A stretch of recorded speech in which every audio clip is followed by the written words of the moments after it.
On reste dans l'art avec vous, Marie Scheck. Bonjour. Aujourd'hui, vous avez décidé de nous parler d'une exposition qui a lieu ici même, à Tel Aviv.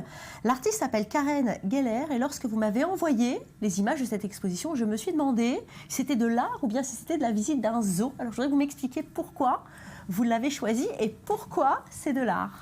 Alors, j'ai eu le même effet que vous.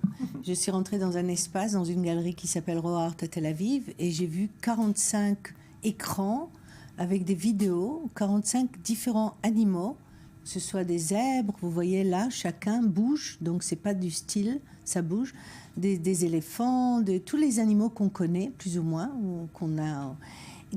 L'artiste les a filmés dans 4 ou 5 différents pays.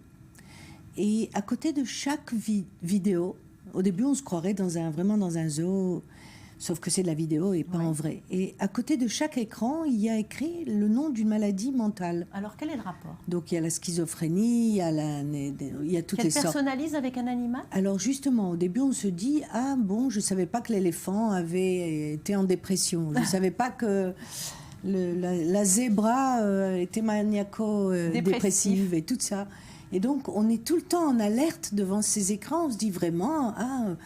Je ne savais pas, donc voilà, je ne connais pas assez bien les animaux, j'ai découvert. » Et puis plus ça passe, et puis tu te dis, mais c'est pas possible que tous ces animaux qu'on connaît sont tous malades. Et puis là, tu commences à comprendre que c'est une métaphore de l'humanité. Et en fait, 2 ou 3 animaux là ont vraiment cette maladie, dont l'éléphant qui souffre de post-traumatisme, celui qu'on voit là-bas. Sinon, en fait, c'est pas l'animal est une métaphore à la réalité. Elle a commencé à s'intéresser aux maladies mentales d'abord, et à l'être humain surtout.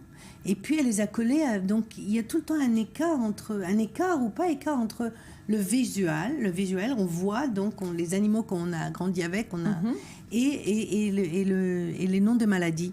Et en fait, elle parle de l'humanité. Et en fait, tous ces animaux sont dans des cages. Mais pour aller voir cette exposition, est-ce qu'il faut obligatoirement aimer les animaux? Non, justement. Beaucoup de gens n'aiment pas les animaux. Maximum, on aime son petit chien ou son petit chat, quoi. Mais on ne va pas s'amuser avec des zèbres toute la soirée. Non, on y va parce qu'on va voir une exposition d'art contemporain faite par Karen Geller, qui est une bonne artiste. Et puis, on est surpris. On est surpris d'abord de ce qu'elle a fait, cette dame. C'est vraiment une recherche incroyable, anthropologique, je dirais. Et dans le monde de la psychologie, et dans le monde animal. Et cette rencontre entre les noms des animaux, les noms des maladies et les écrans, et puis on se demande si c'est pas un peu la réflexion de nous-mêmes. Ouais. Est-ce qu'on n'est pas un peu tout ça, nous tous? Comment elle a fait une exposition comme ça? Elle a reçu un gros budget, je dois dire, parce que c'est vraiment très cher d'avoir 47 écrans très high-tech. Donc elle a reçu des budgets. C'est comme si elle s'est évaporée dans la nature entre ces 2 pôles de la psychologie et le pôle de l'animal. Et pour ne pas salir, je dirais, pour ne pas faire du mal à l'être humain directement et ne pas dire celui-là, ça, celui-là, elle a utilisé l'animal comme représentant de l'être humain. C'est extraordinaire parce qu'on n'a jamais vu ça encore dans le monde de l'art. Merci que je beaucoup, sache. Marie Scheck, une exposition, allez voir. Si vous êtes sur Tel Aviv, c'est fini pour aujourd'hui. On se retrouve demain évidemment pour une nouvelle édition. J'espère que vous avez eu autant de plaisir à regarder cette émission que moi j'en ai eu à la présenter. Merci de votre fidélité à notre chaîne.